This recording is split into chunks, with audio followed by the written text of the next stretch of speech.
Okay, so good morning. Now we will discuss more examples on joint probability of discrete random variables para mas maunawaan nyo before tayo mag quiz. Okay, so some examples here. Sample problem number 1. Given the following, so we have here two random variables x and y, and then their joint probability. So this is the joint probability distributions of x and y. So if x is 1 and y is 1, so their joint probability of x is equal to 1 and y is equal to 1 is 1/4. Then the joint probability that x is equal to 1.5 and y is equal to 2 is equal to 1/8 and so on. So hindi na natin isa-isahin. No, nakatabulate na naman siya. So what is asked in the problem? Determine for letter A the probability that x is less than 2.5 and y is less than 3. Another, for B, find the probability that x is less than 2.5. Find the probability that y is less than 3. Determine the probability that x is greater than 1.8 and y is greater than 4.7. Then the mean value for x, or the expected value of x, the mean or the expected value of y, the marginal probability distribution of the random variable x, the conditional probability distribution of y given that x is equal to 1.5, then the expected or the conditional mean of y given x is equal to 1.5, and lastly, we are asked to determine whether x and y are independent variables. So, meron tayong 10 questions for this sample problem number 1. So, isa-isahin natin sila. Okay, so muna tayo sa A. We are asked to find the joint probability that x is less than 2.5 and y is less than 3.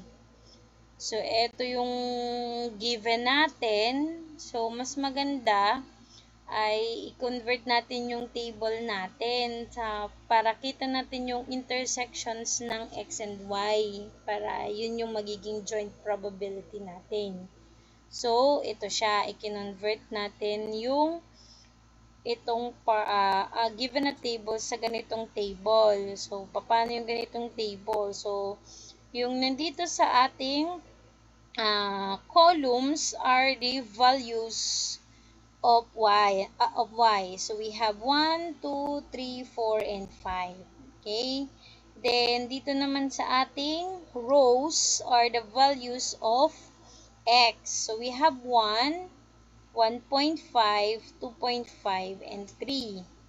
Then, the joint probability that x is equal to 1 and y is equal to 1 will be put dun sa intersection ng row and column.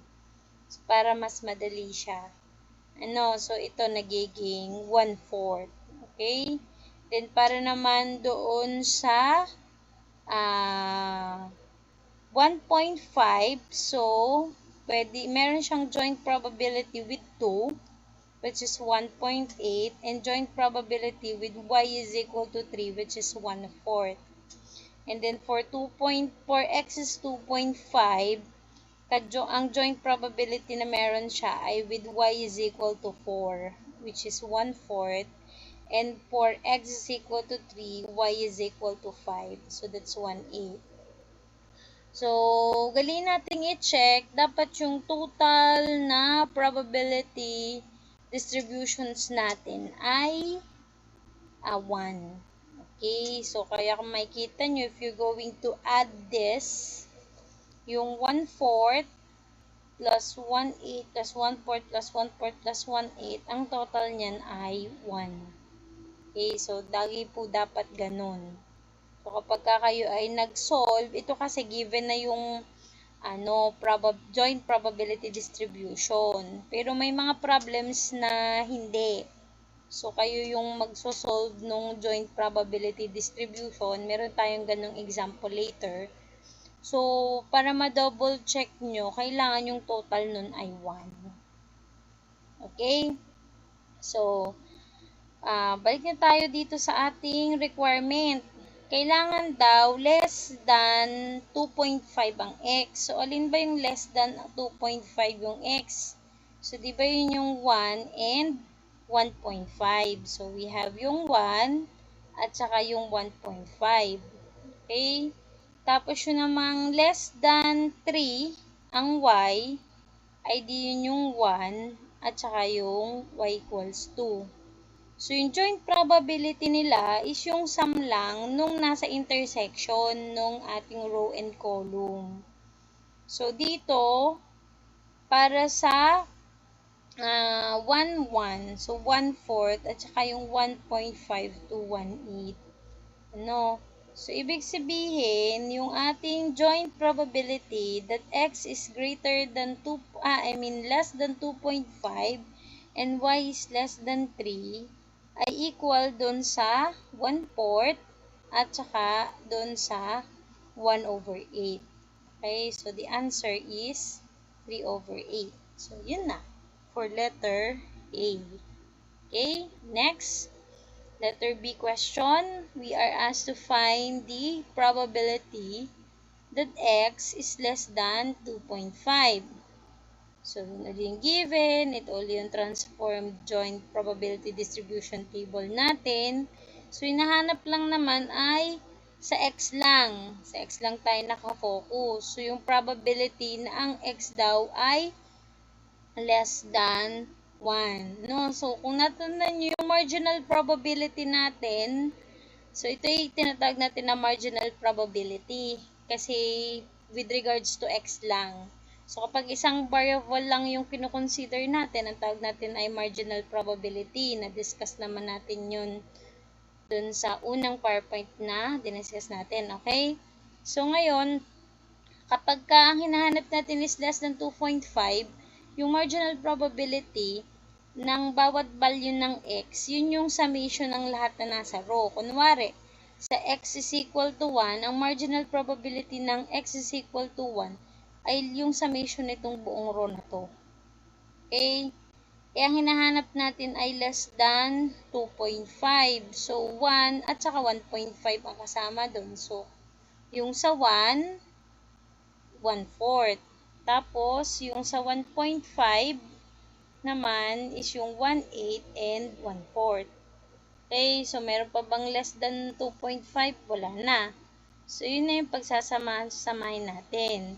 So, that would be the probability that x is less than 2.5 would be yung sa 1, which is 1/4, at yung sa 1.5 na 1/4 plus 1/8. So, therefore, ang total natin na probability that x is less than 2.5 is 5/8. Okay? Next. Letter C, probability naman, marginal probability ulit tayo that y is less than 3 naman. So, marginal probability, so ito ulit yung ating joint probability distribution table. So, hahanapin naman natin yung value ng y na less than 3. So, ano yun? Siyempre, yung 1. So, ang kanyang probability nun ay 1/4 at saka siyempre yung 2, which is 1/8 naman ang kasama. Therefore, the probability that y is less than 3, marginal probability, is equal to 1/4 plus 1/8. The answer is 3/8. Ay na. So, letter C yun. Dali lang siya, di ba? Di naman. Mean value of x. So, yung formula natin sa mean value ng x, applicable pa rin dito. Since x lang naman yung pinag-uusapan natin, yung formula natin before ng mean value ng discrete random variable. So which is the mu x or the mean value of x or the expected value of x is just equal to the summation of x times p of x. So, kailangan lang natin kunin yung marginal probability sa bawat value ng x.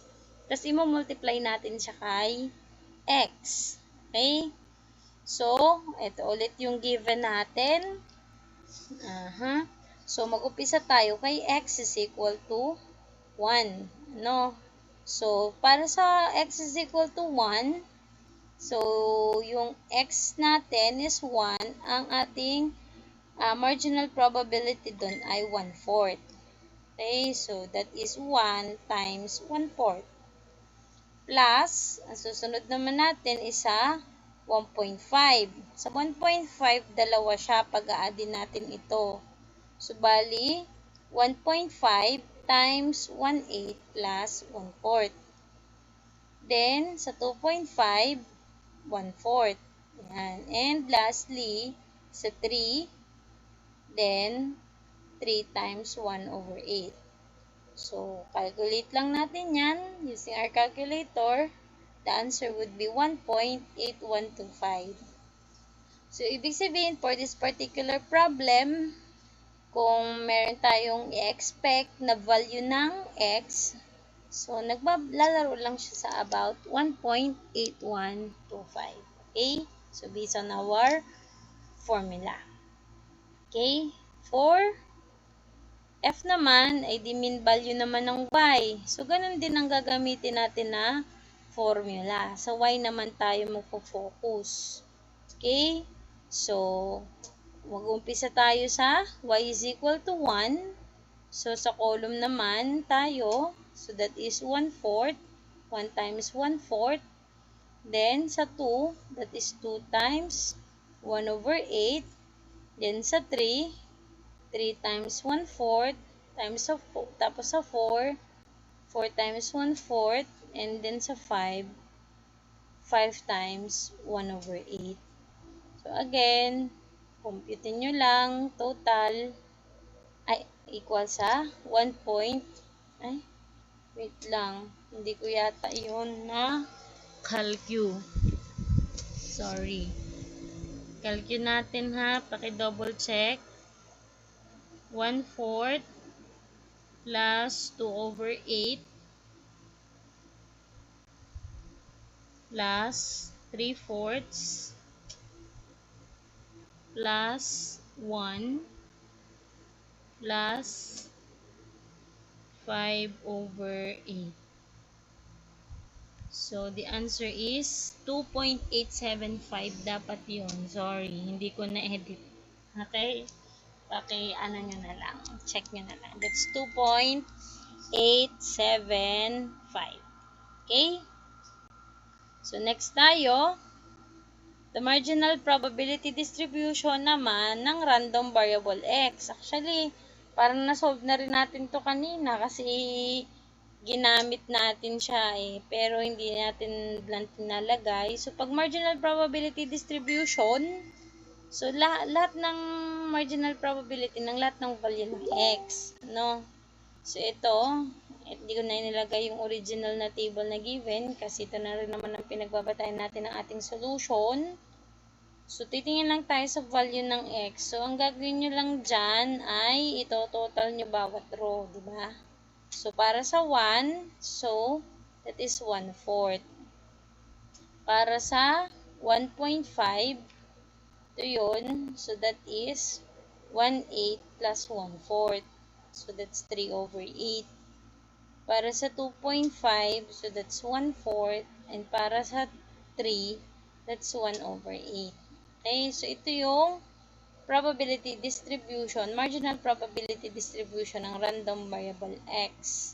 So, pag walang nahanap, pababa naman yung inyong solution. Ngayon daw, pwede nyo yung i-double check. Dapat ang total nito is 1. So, pag pinag-add nyo yung 1/4 plus 3/8 plus 1/4 plus 1/8, dapat ang sagot dyan ay 1. O, 1 ba? 3/8 plus 1/8. So, that's 4/8. 1 half yun. So, dalawang 1/4. 1 half din. So, 1 half plus 1 half. So, 1. Okay? So, tama yung ating sagot. So, that is for letter G.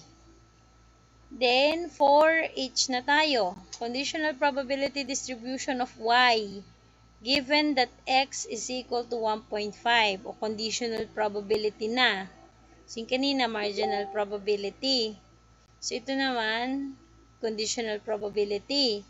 Sa conditional probability distribution ng Y, kailangan daw, given, ang condition natin, ang X ay equal sa 1.5. So, based dun sa ating lecture last time, ang ating formula for conditional probability distribution would be the conditional probability that of y given x is equal to 1.5 would be the joint probability distribution of x is equal to 1.5 and y divided by the probability distribution of x is equal to 1.5. So, in general, so, nandito yung ating given condition, x is equal to 1.5.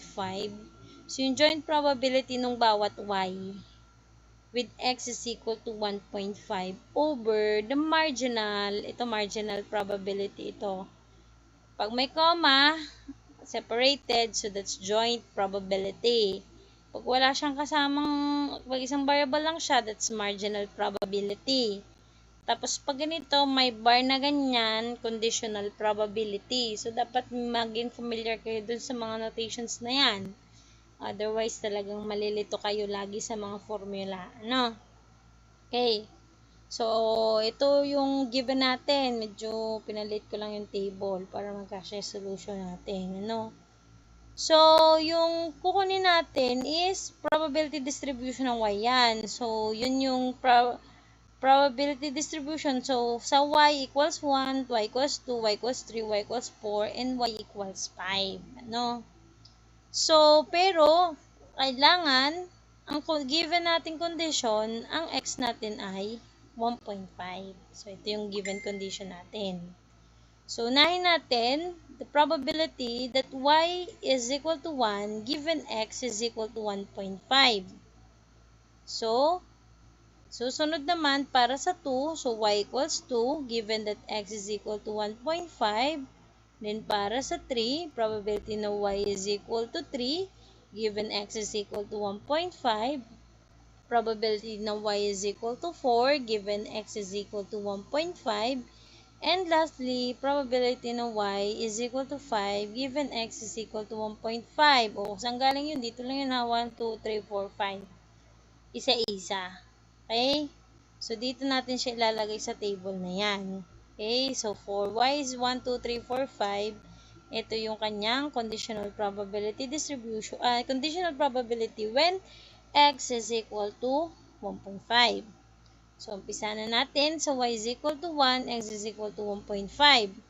So, bali mayayari, that would be the probability that x is equal to 1.5, joint probability that x is equal to 1.5 and y is equal to 1, divided by the marginal probability that x is equal to 1.5. So, ano ba yung joint probability ng x is equal to 1.5 and y is equal to 1? So, ito yun. Yung intersection, di ba? So, yung intersection ng row and table, yun yung joint probability. And as you can see, dito siya nag-intersect. Wala. So, ibig sabihin, 0 siya. Okay, so the joint probability that x is equal to 1.5 and y is equal to 1 is 0. So, ibig sabihin, hindi magkakapares yung 1.5 na y and 1 na 1. 1.5 na x and y na 1. Okay, so probability niya is 0. So, ito naman yung probability ng x is equal to 1.5. 3/8, saan galing yun? So, dito lang pinag-add. Diba, pagka marginal probability, yung na-solve natin kanina. Gusto nyo, balikan pa natin.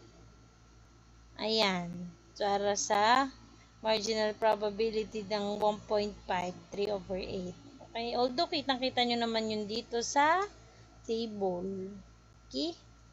Anyway, so 0/3/8. So, syempre, 0 pa rin siya. Okay? Then, para naman sa 2, so 0 yon. Para naman sa 2, yung formula natin ulit, ito, no, 1.5 y is equal to 2. So, yung y equals to 2, yung joint probability nila, the intersection ulit nitong sa x sa 2. O, yan. Yan. Meron ng intersection, which is 1/8. So, that will be 1/8 over 3/8. So, hindi nagbabago yung denominator natin kasi isa lang naman yung condition natin, x is equal to 1.5. So, the answer is 1/3. Okay? Ang next natin ay sa 3 naman. So, yun. Lagay na natin siya dun sa ating sorry, class. Okay, ang next natin ay pause muna natin. Okay, so ang next natin ay sa y equals 3 naman. So, again, yung formula natin, parehas lamang. So, that is probability na ang x is equal to 1.5 and y is equal to 3. So, dito tayo. So, may intersection ulit sila, which is 1/4. So, 1/4 over 3/8. The answer is 2/3. So, ulit. Then, probability naman sa y is equal to 4. So, same formula pa rin. Then, sa intersection, again, ang intersection ng dalawa ay 0. So, ito ay 0 din. 0/3/8. And lastly, for 5. So, yun siya. So, 1.5 equals 5. So, 5 pala yung intersection niya. Sorry. Intersection nun ay 0 ulit. Yan. So, ito na yung conditional probability distribution ng y given x is equal to 1.5. Again, you may check your answer. Dapat ang total niya ay 1 ulit. Kaya 1/3 plus 2/3 is 1. Okay, so that is for H, conditional probability distribution of y given that x is equal to 1.5. Next tayo ay sa I na. Ang I naman is the conditional mean of y or conditional expected value of y given that x is equal to 1.5. Sabihin ko, pag daw ang x ay equal sa 1.5, ano yung expect mong value ng y? Okay, or mean value ng y. So, given naman yung formula dun sa ating last na, yung ating PowerPoint ng joint probability ng discrete random variable. Okay? So, dito, makikita natin na ang formula natin is equal to the summation of y times the probability that y is equal to y given x is equal to x. So, ibig sabihin, yung multiply mo lang yung bawat y sa bawat conditional probability ng y.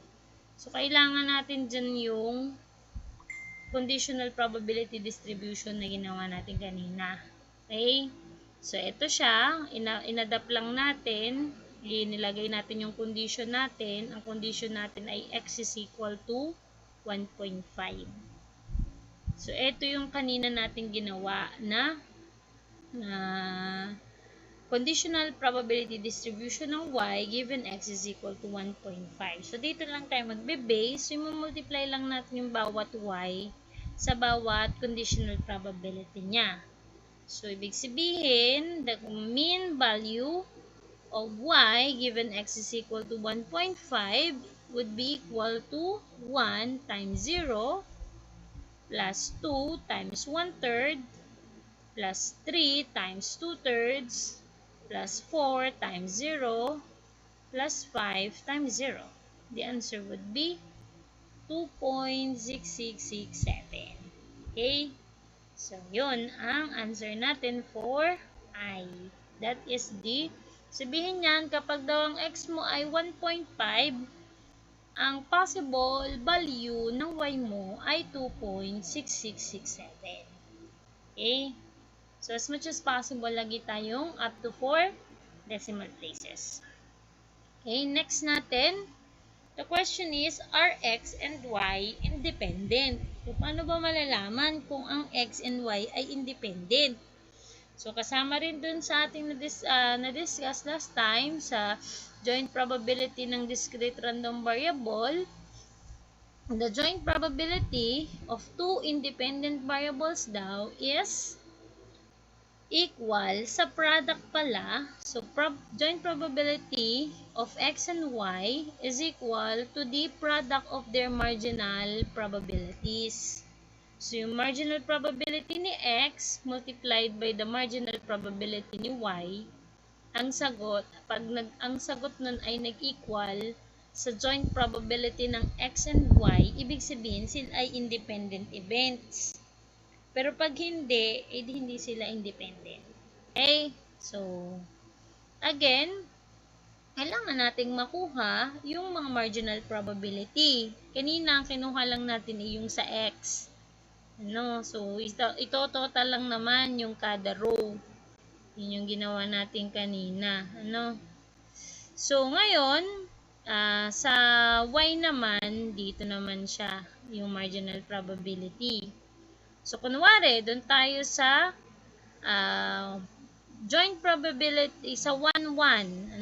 Aalamin natin kung independent siya, magbabase tayo dun sa 1-1. Yun daw joint probability distribution based dito, dapat mag-i-equal siya sa product ng marginal probability. Okay? So, ang tanong, equal ba? So, pag nag-equal, independent. Pag hindi nag-equal, dependent. Okay? So, dito, kunin natin ang marginal probability ng x is equal to 1. Ito nga yun. Sum lamang ng row natin. So, that is 1/4. Tapos, yun. Sunod natin, sa y naman. Ay, dito tayo, sa pababa yun.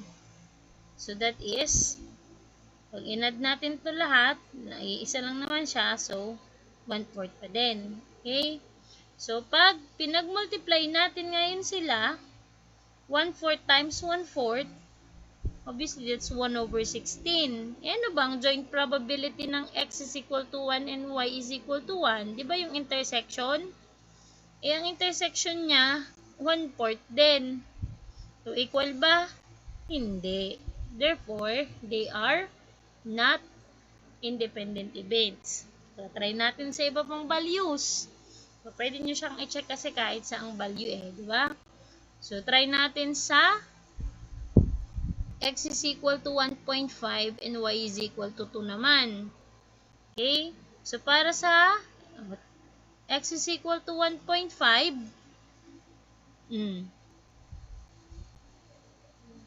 sorry, nahuli ako doon. Ano ba yun?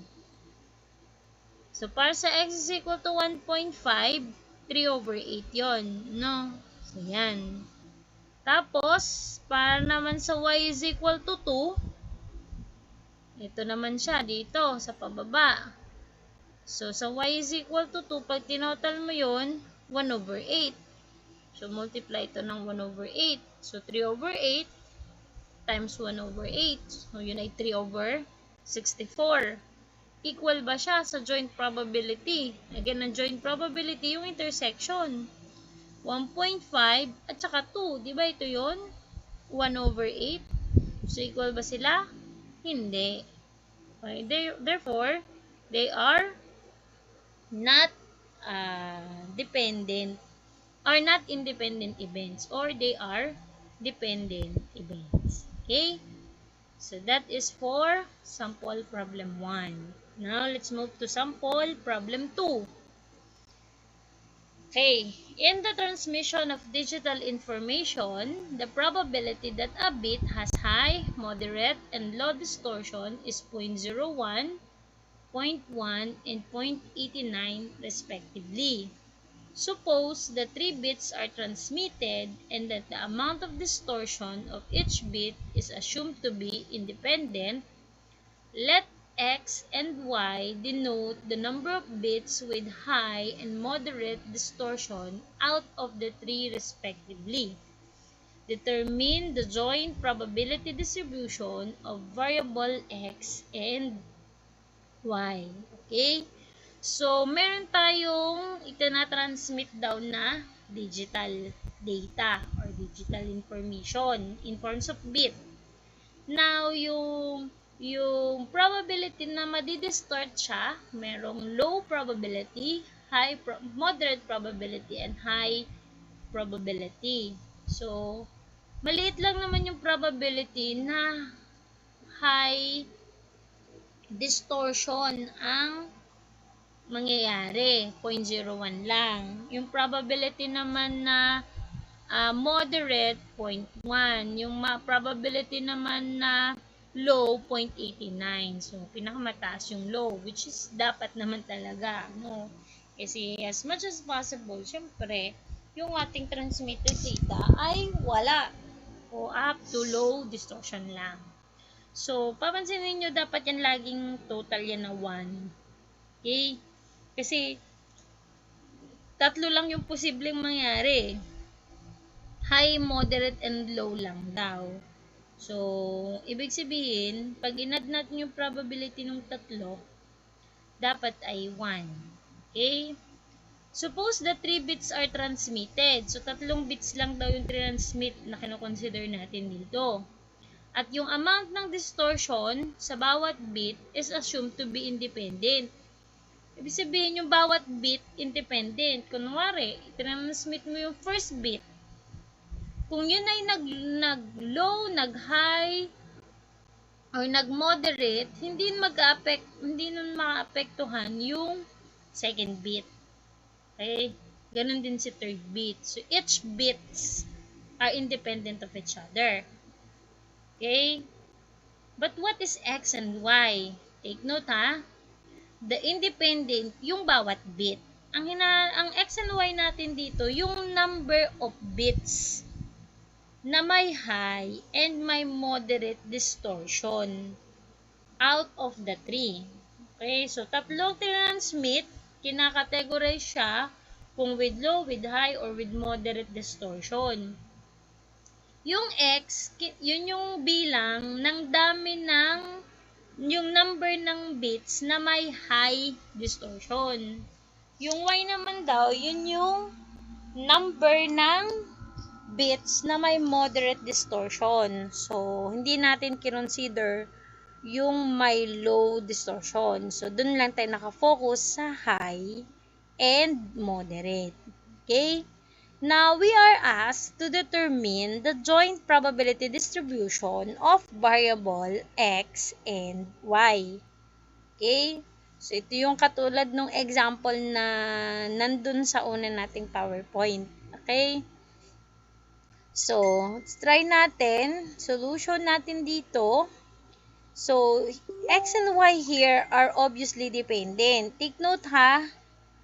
Ma'am, ba't naging dependent? Kanina, independent. Ulitin ko. Ang independent dito is kung mag-high, magmo-moderate, or maglo-low yung bawat bit. So, yung bawat bit ang independent. Ang sinasabi kong dependent ay yung value ng X and Y. Bakit ko siya nasabing dependent siya? Kasi laging tatlo lang ang itinansmit. Okay? So, yung number ng X, that would define the number of Y. Or the value of X would define the value of Y.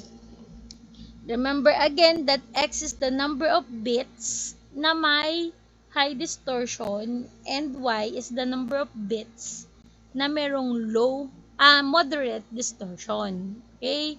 So, ang total dapat ni x and y is either less than or equal to 3. Hindi pwedeng lumampas sa 3 kasi tatlo laang bits ang transmit. Okay? So, ang ating table, joint probability distribution table, so naglagay tayo dito ng values ng x, 0, 1, 2, 3, kasi sabi nga natin, hanggang 3. Okay? And y, 0, 1, 2, 3 din. Okay? So, unahin natin sa 0, 0. Ano? Pwede ba yon? 0x, 0y? Yes. So, kapag ang lahat ng bits ay with low distortion, edi walang high, walang moderate, no? So, for the probability, joint probability that x is equal to 0 and y is equal to 0, that would be P, L, L, L. Okay, low, low, low. Yung tatlo. So, ano ba yung probability na low, low, low? So, probability ng low kasi, based dun sa problem natin kanina, ayan ano, sa low, 0.89. Sa high, 0.01. Sa moderate, 0.1. So, kung low, low, low, so that's 0.89 times 0.89 times 0.89. So, the answer would be 0.70497. So, that is for the sequence low, low, low. Ano, dapat, kung natatandaan nyo doon sa ating discrete probability distribution, ay dapat i-multiply mo pa siya sa sequence. Kailangan sequence natin ay pare-parehas lang kasi pare-parehas na LLL. Ano, low, low, low lahat. Anyway, sama ko na rin dito yung solution. Pag-compute ng number of sequence, ang ginagamit natin na formula is yung permutation with objects na the same or alike. Okay? So, yun, formula na to. Hopefully, natatandaan nyo pa yan sa permutation. So, that is n factorial over n1 factorial, n2 factorial, n3 factorial. So, yung n factorial yung total number of objects. Yung n1, n2, n3, and so forth, yan naman yung magkakamuka. So, kung ilang kategory. Okay, dito, yung total natin na transmit 3. So, that's 3 factorial. Kung ilang uri, isang uri lang kasi siya. Ano, LLL lahat. So, isang uri lang siya. 3 factorial din siya. So, it's 3 factorial over 3 factorial. The answer is 1. Ay, I'm sorry. That should be 1. Okay? So, pag kinuha natin yung probability natin that x is equal to 0 and y is equal to 0, pag multiplyin lang natin siya. Pero uli aray 1 ha. So, that would be 0.70497 times 1. No? Forgive my presentations. Kasi na-edit ko lang yung mga slides. Copy-paste para madali. Mahirap mag-encode isa-isa. Okay? Hindi ko pala yun napalitan. So, that's 1. Anyway, so, tama naman siya dito. 0.70497. Nilalagay natin siya ngayon dun sa ating table. 0.70497. Okay?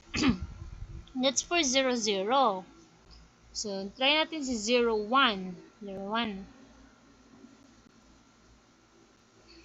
Okay, so 0, 1.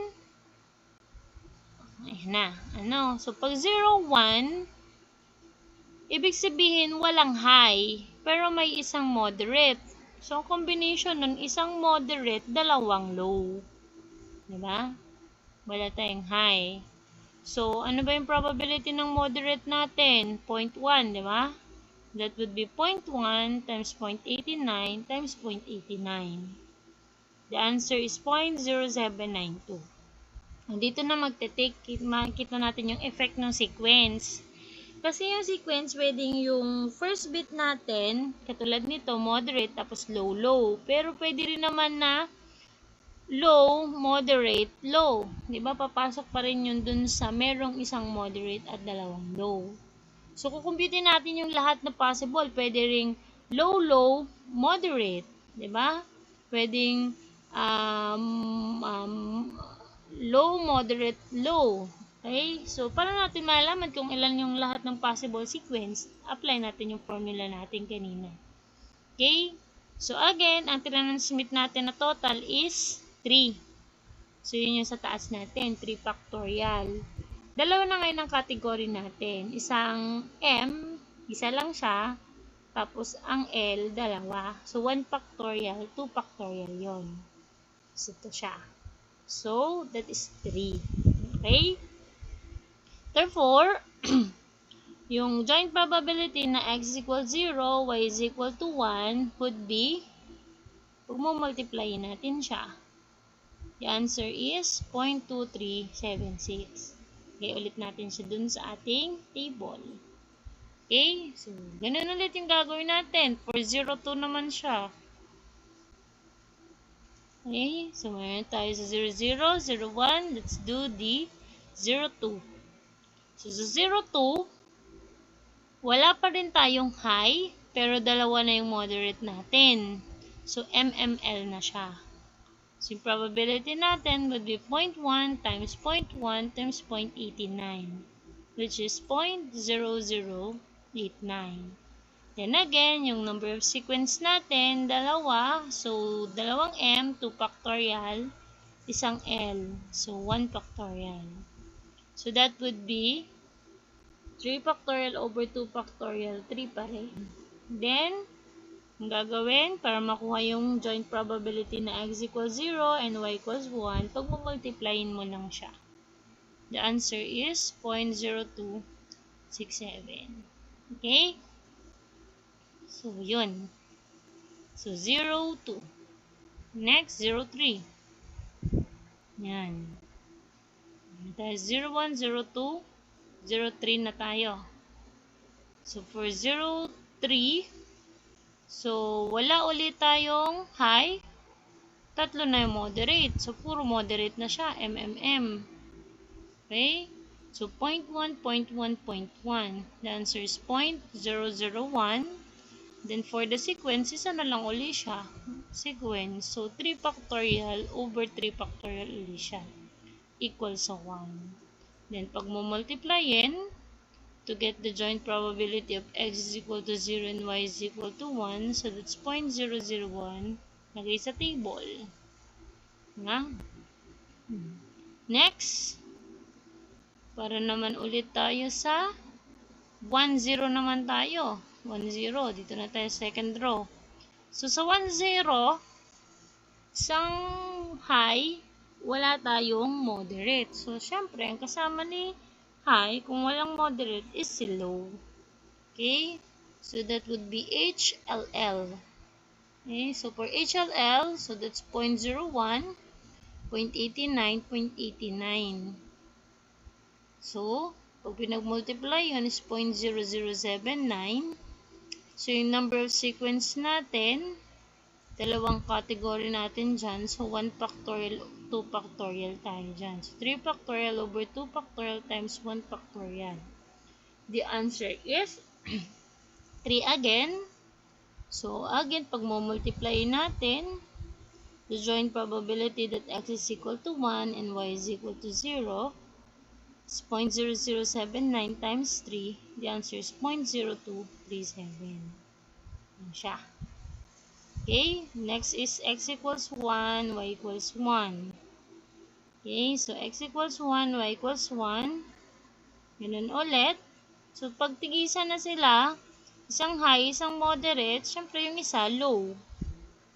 So, 0.01 para sa high, 0.1 para sa moderate, and 0.89 para sa low. Then, yung sequence niya,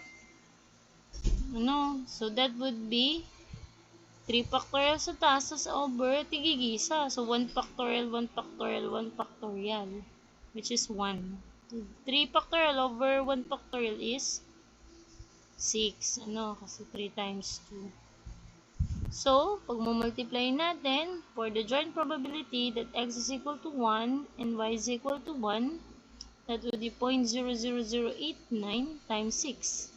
The answer is 0.0053. So, yun. Okay? Then, for x is equal to 1 and 2. 1 and 2. Yan. So, isang high, dalawang moderate. Wala na tayong low. So, para sa high, 0.01. Para sa dalawang low, 0.1.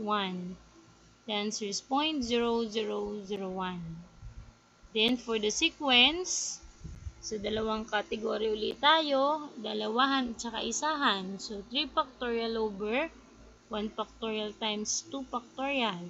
So, the answer is 3. Then again, we multiply them for the joint probability that x is equal to 1 and y is equal to 2. That would be 0.001 times 3. So, that's 0.003. Okay, sa table. Okay? Yung next, ito na. Ano? So, pag ang x is equal to 3, ano? Ang x is equal to 1, pwede bang magkaroon ng y ay 3? Hindi na po. Kasi pagka isa na ang x, ang pinakamataas na value mo ng y na lang ay 2. Wala nang 3.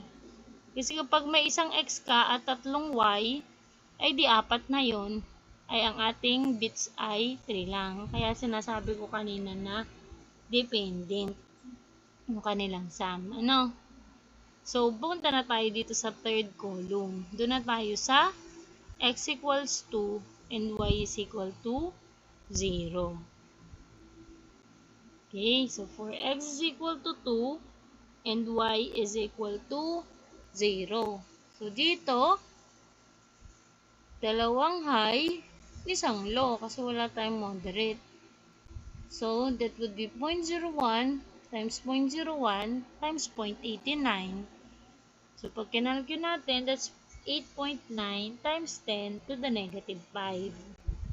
So, ang number of sequences natin, yan.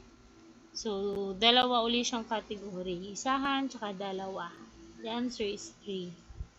So, pag pinag-multiply natin for the probability that x is equal to 2 and y is equal to 0, ayan. 8.9 times 10 to the negative 5 times 3. The answer is 2.67 times 10 to the negative 4. Okay? Next is, for x is equal to 2, y can be 1. No? So, 2, 1 naman. Para dito, 2, 1. Okay? So, HHM. Okay? So, HHM, so 0.01 times 0.01 times 0.1. Dalawang high, isang moderate. Okay? The answer is 1 times 10 to the negative 5. So, ang number of sequences natin dito, so, dalawa, isa ulit. So, that's 3 factorial over 1 factorial times 2 factorial ulit, which is 3. Then, multiply ulit natin for the probability that x is equal to 2 and y is equal to 0. So, that is 3 times 1 times 10 to the negative 5. So, that would be 3 times 10 to the negative 5. Okay, uli natin sa table. Okay? And then, for 2, 2. Pwede bang 2, 2? If x is 2, can y be 2? No. Kasi 2 plus 2, 4 na. So, maximum value na ng y ay 1 kapag ang x mo ay 2. So, baba ka na dito sa 3, 0. So, x equals 3 and wala naman tayong y. Pag lahat ay 3, lahat ay high, I mean. So, high, high, high na yan. So, that's 0.01 times 0.01 times 0.01. The answer is 1 times 10 to the negative 6. So, ang number of sequences natin is, so, pare-parehas uli siya. So, 3 factorial over 3 factorial na naman siya. So, equal yan sa 1. Pag pinag-multiply, So, syempre, yun pa rin siya. Okay? So, pwede bang 3, 1? Syempre, hindi na uli. Kasi ang maximum na lang na value ng y, wala. Wala nang magiging moderate kung lahat ay high. Okay? So, ito na ngayon yung joint probability distribution ng ating x and y.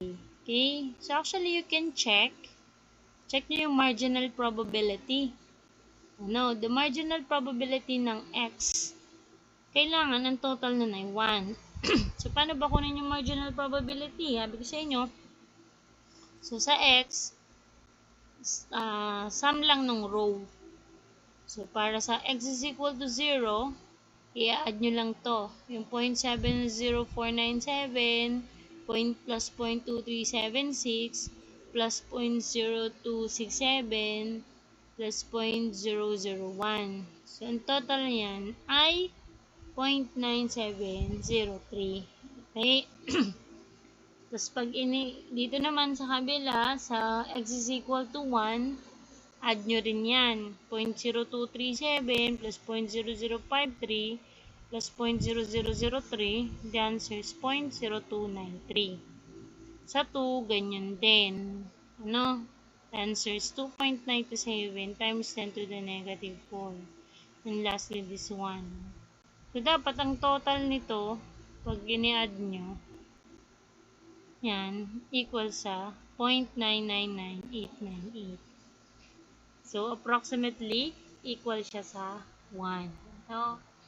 So, pwede, kasi dapat itong total ng lahat ng ito, parang ito din, di ba? Parang tinotal ng natin ito lahat.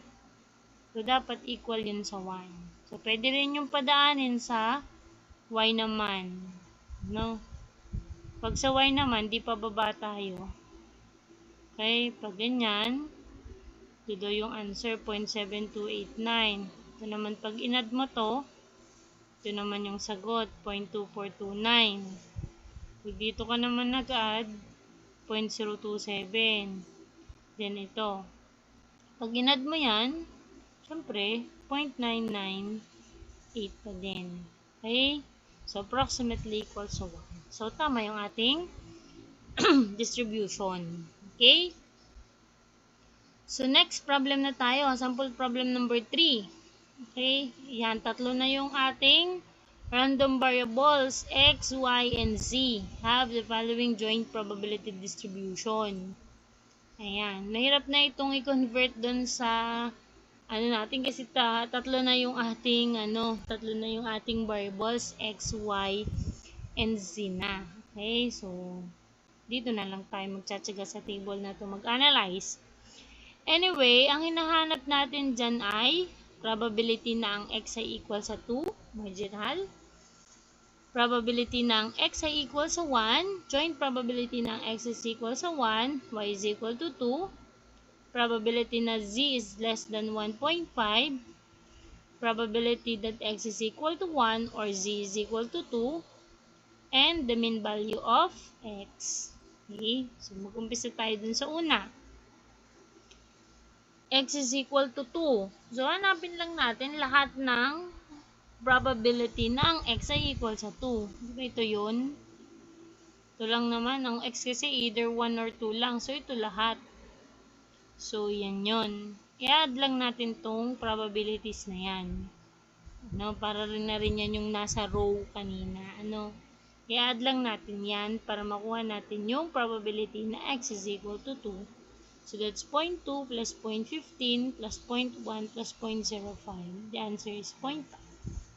Okay? Next naman, nahanap natin ay probability, joint probability ng x ay equal sa 1 and y is equal to 2. Pag joint probability, sabi ko sa inyo yung intersection, di ba? So, dun tayo sa x is equal to 1. Ito yun. Lahat ng x ay equal sa 1. And y is equal to 2. Ano naman yung y is equal to 2? Di ba ito yun? 2 at saka ito. Okay? So, alin lang yung ka-intersect? Di ba ito yun? Ito lang part na to. Okay? So, Yun lang ang add-in natin. 0.15 plus 0.2. So, yun ang natawag natin na joint probability, yung intersection kasi nila. So, that's 0.35. Okay? Bali, nagigets nyo? Next is the probability naman. Marginal lang ulit tayo pero less than 1.5. So, katulad ng x and y, ang values ng z ay pwede lang mag 1 o kaya 2. So, ano lang dun yung less than 1.5, edi yung 1 lang. So, asan yung mga z's 1? Yun. Sorry, nauna yun. Okay. Mali ang transition ko. So, yan. Yan. Tsaka yan. No? So, yung tatlo na yun. Yung tatlo na yung apat pala. So, lahat yun, i-add natin. So, that's 0.05, 0.15, 0.2, and 0.1. The answer is 0.5 din. Okay? Next, nahanap naman natin ang probability na x is equal to 1 or z is equal to 2. So, natatandaan nyo pa, pag sinabing or, pag-aadin. So, union yan. Pag and, intersection. Pag or, union. No? So, yung joint probability and yon intersection. So, ito union. So, sasama lang natin siya lahat. So, sa x is equal to 1 muna tayo. Ito yun. Sa z is equal to 2. Yan. Siya. Z is equal to 2. Ito. Z is equal to 2 rin. Ito. Z is equal to 2 rin. And lastly, ito. So, yan. Lahat siya kasama. Kahit na nag-intersect or hindi. So, ibig sabihin ito lahat ang kasama. So, that would be 0.05 plus 0.1 plus 0.15 plus 0.2 plus 0.15 plus 0.05. So, the answer is 0.7. Okay?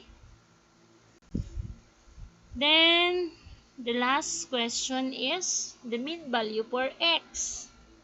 Okay? So, the mean value for x, diba, pag kuha natin ang mean value ng x, ang formula natin ay summation lamang ng x tsaka p of x. So, for x is equal to 1, ito yun, 0.5, sorry. Wala pala ako dung transition. Ano? For x is equal to 1, ito siya, lahat. Pag inad mo yan, 0.05, 0.1, 0.15, tsaka 0.2, 0.5 yan. Okay? So, try nyo. Diba? Ari ay 0.15 plus 0.15, 0.30 plus 0.2, di 0.5. So, kaya, for x is equal to 1, ang p of x natin is 0.5. Okay? Bago, para naman sa 2, ito naman sa 2. So, again, and then, pag inad nyo dito, 0.2 plus 0.15, 0.35, 0.45, 0.5. So, 2 times 0.5. So, 1 times 0.5 plus 2 times 0.5, 1.5. So, yun yung mean value ng x natin. Okay? Last example, problem for discrete. So, based on the number of voids, a ferrite slab is classified as either high, medium, or low. Historically, 5% of the slabs are classified as high, 85% as medium, and 10% as low. A sample of 20 slabs is selected for testing. Let X, Y, and Z denote the number of slabs that are independently classified as high, medium, and low, respectively. So, tatlo na ulit naman yung ating random variable. So, multinomial na to. Katulad nung previous na, yung sample problem number 3 natin, tatlo na x, y, and z. So, ano yung nahanap?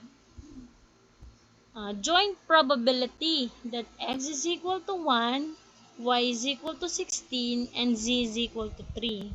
Pag kukunin nyo yung joint probability distribution ng x, y, and z, lahat, ang dami nun kasi 20 yan eh, 20 na samples.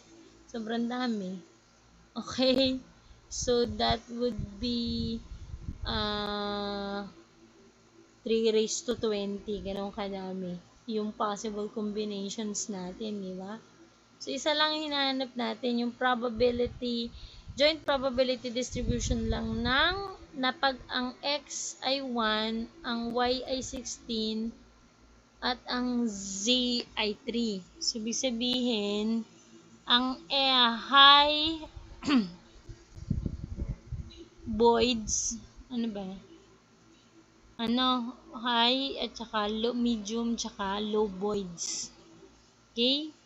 So, solution natin, ito yung general formula natin. Pinigay ko yan dun sa last na PowerPoint presentation natin. Given na meron tayong maraming variables, so x1, x2, x3, x4, up to xk, tapos mayroong given na specific values nila, hinahanap mo yung joint probability distribution nila, equal lang daw yun sa n factorial kung ilan lahat, yung ating samples, over yung values ng x1, x2, x3 hanggang xk, multiply dun sa probability ng bawat isa na naka-raise sa kung ilan. Okay, so probability ng x1 raised to x1, probability ng x2 raised to x2, and so on. So, for this particular example, so, meron tayong 20 slabs. So, ang n natin ay 20.